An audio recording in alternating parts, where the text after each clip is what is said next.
Hi guys! So today I'm really excited to share with you guys about chapter 11 from the book of Acts. Last week's Bible study we covered Acts chapter 9, which shows Saul's realization of the body of Christ. And so as Saul was on his way to persecute believers of Christ, a voice came to him from the heavens and said, "Saul, why are you persecuting me?" And that's when Saul realized that the believers that he had been persecuting were actually a part of Christ himself. They were members of the body of Christ. And so this week is going to be a little bit more practical in answering the question, who is able to become a member of the body of Christ? And so, right now, maybe we take it for granted that the gospel is something that can be preached to everyone, right? In 1 Timothy 2:4, we see that God desires all men to be saved. Even in Matthew chapter 28, verse 19, Jesus tells his followers to go and disciple all the nations. And finally, in Acts 1:8, before his ascension, Jesus tells his disciples that they are going to be witnesses even unto the uttermost parts of the earth. And so it's made very clear in the Bible that God's desire is for his gospel to go to all of the earth, to everyone, that everyone would be saved and that everyone could become believers and therefore become members of the body of Christ. However, in chapter 11, we see that there was actually quite a difficult transition, or even a struggle for the Jewish believers, the early Jewish believers, to accept this revelation that the gospel is something that can go not just to Jewish people, but even to non-Jewish Gentiles, that even Gentiles can become members of the body.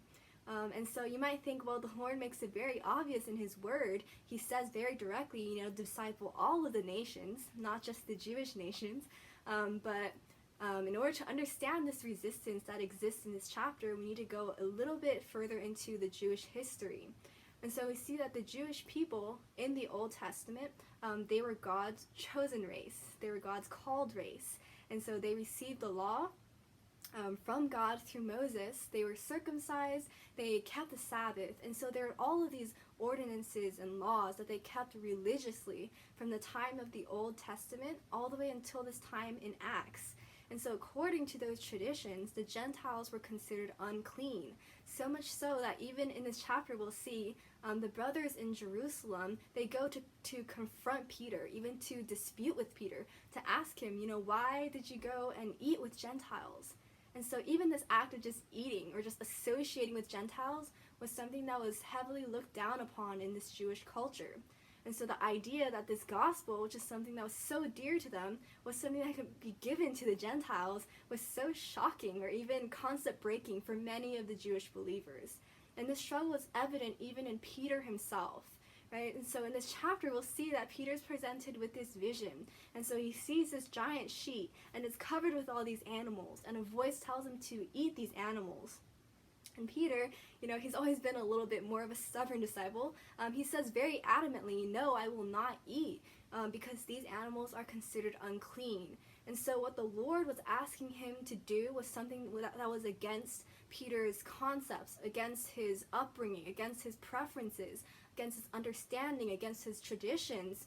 And so Peter had to be able to put all of these aside in order to carry out what God's desire was for him at that moment, which was to bring in this new thing where the gospel can be preached even to the Gentiles. And so we can apply that to ourselves. Sometimes when we come to the word, maybe we're full of these old concepts or old understandings or even our own preferences, or maybe things that we think about other believers, or maybe when we're preaching the gospel, sometimes I find myself saying, Lord, I don't think we can, we don't need to preach the gospel to this person. Like, this person doesn't seem like you'll ever be saved. But these are all things that could actually hinder the Lord's move. And so when we come to the word, we need to tell the Lord, is there anything in my being that would hinder what you are trying to do in this moment, or hinder what you are trying to speak to me in this moment? And we need to be able to let go of all of these old concepts or our own preferences to allow the Lord to bring in something new. And so this struggle was very great for the Jewish believers, so much so that the Lord had to intervene in other ways. And so in the latter half of this chapter, we see that the believers were scattered throughout different areas because of such heavy persecution against the church.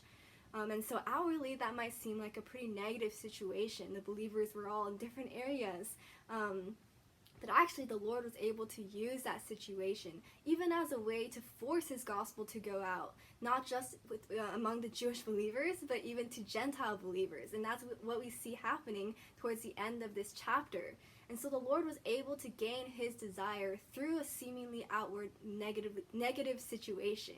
And so even right now, maybe you ask yourself, well, we seem to be pretty in a negative situation, or even a little bit discouraged. Even as believers, we're kind of scattered, not able to meet together in person. But this might be a way for the Lord to be gaining his desire on the earth today.